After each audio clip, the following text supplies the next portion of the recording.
Hello student, welcome to online English class by me. Today we are going to discuss the summary and the critical analysis of the short story After 20 Years.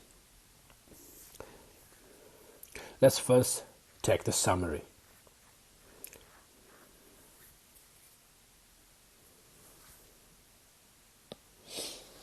After 20 Years is a short story written by the author whose pen name is O. Henry. In this particular short story, there are three characters. The story begins with a policeman who is on his beat. That means the story begins with a policeman who was patrolling along the street in the New York around 9:30 in the evening. He was on his regular duty. He's making his rounds, rattling doorknobs to ensure everything is secure. So the police officer was making sure, just watching checking each and every door, whether the doors are properly locked or whether there's any kind of problem in terms of security, in terms of to those shops and that area. So he was just walking along the streets, and he was ensuring, and he was just having a watchful eye on each and every lock of the shops and businesses. And he goes towards the man that is standing in a dark doorway.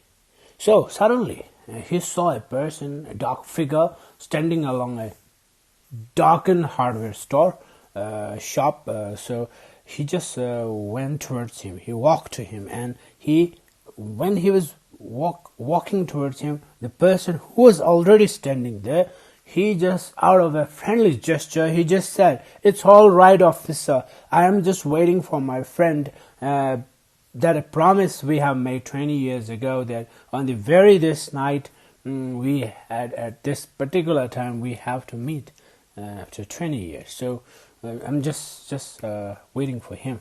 Bob is standing there. His name was Bob. There, and tell the officer that he had agreed to meet his friend Jimmy Wells at the spot at 10 o'clock. So he told the police officer, Bob, who was standing there, who was waiting for his friend, that he and his friend Jimmy Wells were very good friends, very good buddies. They used to live in the New York City, and for the last time they had dinner at the very same place where the person was standing.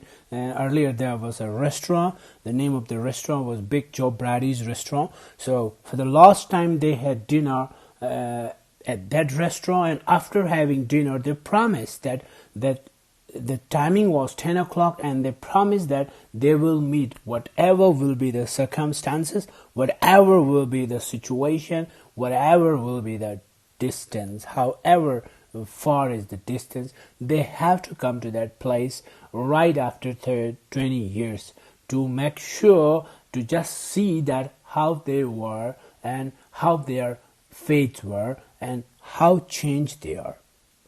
So that is what the person who was waiting there telling the police officer. He tells the story of 20 years ago. They parted as young men, but agreed that after 20 years later they would meet at that particular spot again. So he was telling the police officer that they had promised to each other, he and his friend Jimmy Wells, that after 20 years they would meet at the same spot at the same time, 10 o'clock.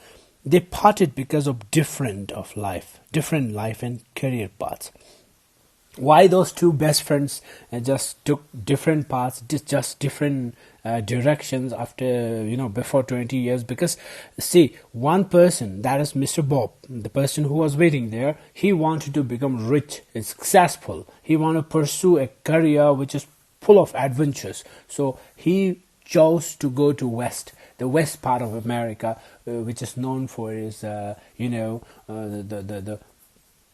rich wealth. So he just took the career path which took him to west, while his best friends, that is Jimmy Wells, wanted to stay in New York. He is the such kind of person who thinks that New York is the only place on earth for him. So he never wanted to go out. So then, due to the career difference, due to the different mindset, they had to part. They had to separate their ways.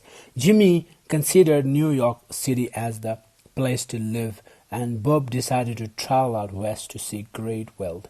And as I told you, Bob was very interested in making wealth, in making life rich. So he wanted to go to west, because west always promises for him to be a better place, to get him more riches.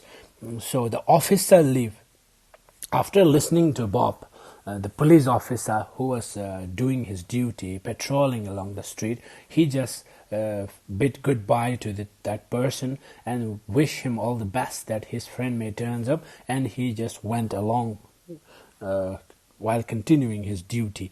The officer leaves the place, and later Bob is approached by another man who he believes is Jimmy. So after 10 or 20 minutes later, the wind was getting more colder, more chilly, and the rain was getting heavier. It was raining and it was getting a bit heavy. So then suddenly the police, the person who was waiting there, Mr. Bob, he saw a person coming across the street, a long, tall person with a long overcoat,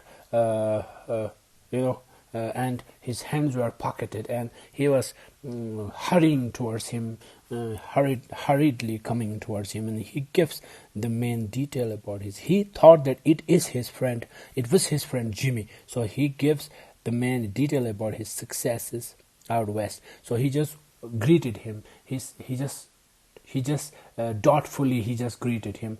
Is that you, Jimmy? Well, then the other person said, is that you, Bob? So then they shook hands together, and then after the person who was waiting there, he started to give his success story to the person. He started to tell how successful he has become in the West, and they walked to find a place to eat. And then after the person who just came now there, that is the tall person, he asked Bob to come along with him to a better place where they can have something to eat. When after a light shine on the man's face, Bob realized it is another officer. So what happened? And then the person who just came, which Bob thought that who Bob thought that he is Jimmy Wells, just wished that the Big Joe Brady's should be here. If Big Joe Brady's restaurant would be here, they would have taken dinner again. But then it was not. It was shut down. So then they walked towards the corner of the shop where there was some light, and Bob realized when they saw each other's face clearly, Bob realized that it was not his friend Jimmy Wells, and it was someone else. So officer arrested Bob, and Bob said, "You are not Jimmy Wells." So the officer said, "Yes, I am not Jimmy Wells, but then he said 20 years is a long time, and you have changed from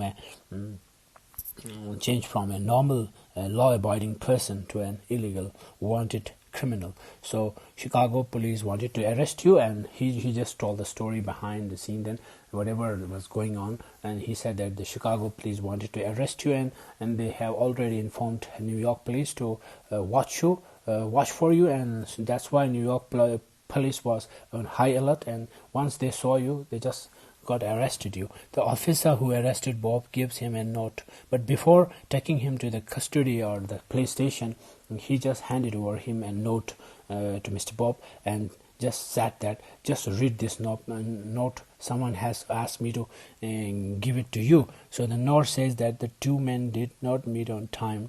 Jimmy recognized Bob as someone who wanted by the authorities. The story has a theme of conflict between one friendship to another, one's moral duty or duty to society.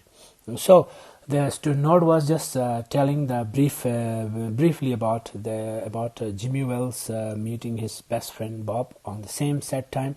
But when Jimmy Wells realized upon lighting the cigar by Bob that it was the square jawed man who has a mark on his right eyebrow was the only man wanted by Chicago police. So he just couldn't arrest his best friend. So he was just he was just stuck between his duty and his moral obligation and his friendship. So he just conflict has arrived, because he got into a conflict that on the one side he has to arrest his best friend, on the other side he has to do his duty towards society and his moral duty to arrest a criminal. So that's why, since he couldn't do that, so he just skipped the place and asked his friends, another fellow police officer, to do the duty. Jimmy was confronted with a dilemma. That particular confusion is here termed as dilemma, and had to make a choice to do his civic duty over loyalty to his friend. So he had to cause his friend to get arrested because his friends had broken the law. So broken the law means who was an outlaw. So in addition, Jimmy had to hire a cop to arrest Bob, because he did not have the heart to arrest Bob himself. So what happened, guys? Jimmy couldn't arrest his best friend, but he had to do his job, because this was his moral obligation. So he stuck in a dilemma. So he just sent another officer to arrest Bob. That's it.